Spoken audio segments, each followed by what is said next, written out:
नमस्कार मित्रांनो, मी अजित कोलटकर. भावगीतार्थ या माझ्या यूट्यूब चॅनलवर तुमचे पुन्हा एकदा स्वागत.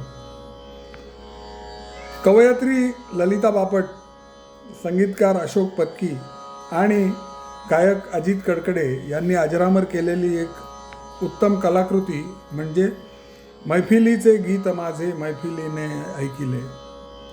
थोडंसं गाऊन दाखवतो म्हणजे तुम्हाला संदर्भ लागेल. मैफिलीचे गीत माझे मैफिलीने ऐकिले,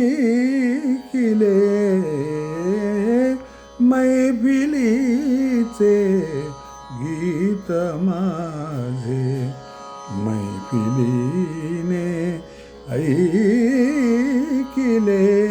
वेदनांचे रुदन होते, वेदनांचे रुदन होते, मीच माझे साहिले, मैफिलीचे गीत माझे मैफिलीने ऐकिले. हे गीत केवळ एका गायकाचं गाणं आणि त्यात रमून गेलेला कलावंत असं नाही मित्रांनो, त्यात एक सखोल अर्थ दडलेला आहे.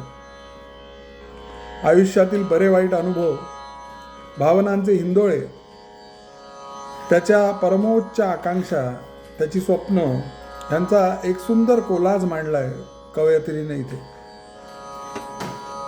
खरंच एखाद्या दुःखाला कलाकृतीचं रूप देण्याची कुवत फक्त जातिवंत कलाकाराचीच नाही का?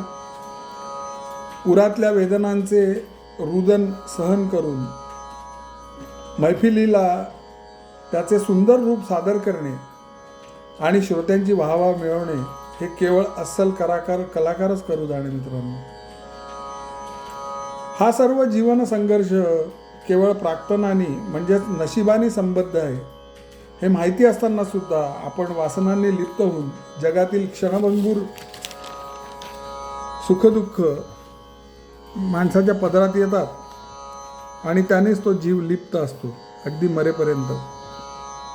हे सर्व क्षणिक आहे हे माहिती असूनही इथून म्हणजेच या जगातून एक दिवस जायचं आहे हे कळूनही आपल्या इच्छा, आकांक्षा, मोह आणि आसक्तीच्या गुंतवळ्यात आपण गुरफटतो. कवयित्री पुढच्या कडव्यात म्हणते, सूर माझे आर्त झाले हुंदके मी कोंडिले. माझ्या गाण्यांचे स्वर हे वेदनांनी भरलेले आहेत, पण मी माझे हुंदके आणि दुःख मनात कोंडलं आणि हृदयातल्या व्याकुळ भावनांच्या अश्रूंना प्रेमाची फुलं बनवून मी जगाला अर्पण केली. लोभ नव्हता का म्हणावे एक होती याचना, जन्म माझा सफल व्हावा हे मनासी बांधिले. लोभ नव्हता कसा? तो होताच. म्हणूनच भौतिक सुखामध्ये अडकून जाऊन आयुष्याच्या उत्तरार्धात माझा जन्म सफल व्हावा, मला खरे आत्मज्ञान मिळावे ही मी त्या परमेश्वराकडे याचना करतो, शेवटच्या कडव्यात म्हणते. मित्रांनो, माणूस प्रारब्धाचा गुलाम आहे हे सर्वस्वी कळत असून सुद्धा सर्व भौतिक सुखांच्या मागे फरफटत जातो तो जीव आणि शेवटी जगायचं राहून जातो. शेवटी त्याला कळतं की आपला जन्म सफळ व्हावा ही जी आपली इच्छा होती ती पूर्ण झालीच नाही. अजब न्याय आहे या वर्तुळाचा. ह्या वर्तुळाचा न्याय अजब आहे, जिथे ज्ञानी, अज्ञानी, विद्वान, पढत मूर्ख सगळे एका माळेत मणी बनून फिरतात आणि जीवन साफल्य मिळाले नाही म्हणून खंतावतात. हे गाणं अजित कडकडेंनी ज्या जोमाने सादर केलं आहे, शब्द थेट हृदयाला येऊन भिडतात स्वर बनून. आणि माणूस हा खरोखर अंतर्मुख होतो. सध्या भारतापासून दूर अमेरिकेत माझ्या मुलाकडे आलो आहे आणि तिथूनच हा व्हिडिओ करतो आहे. व्हिडिओ आवडला तर लाईक करा, शेअर करा, सबस्क्राईब करा.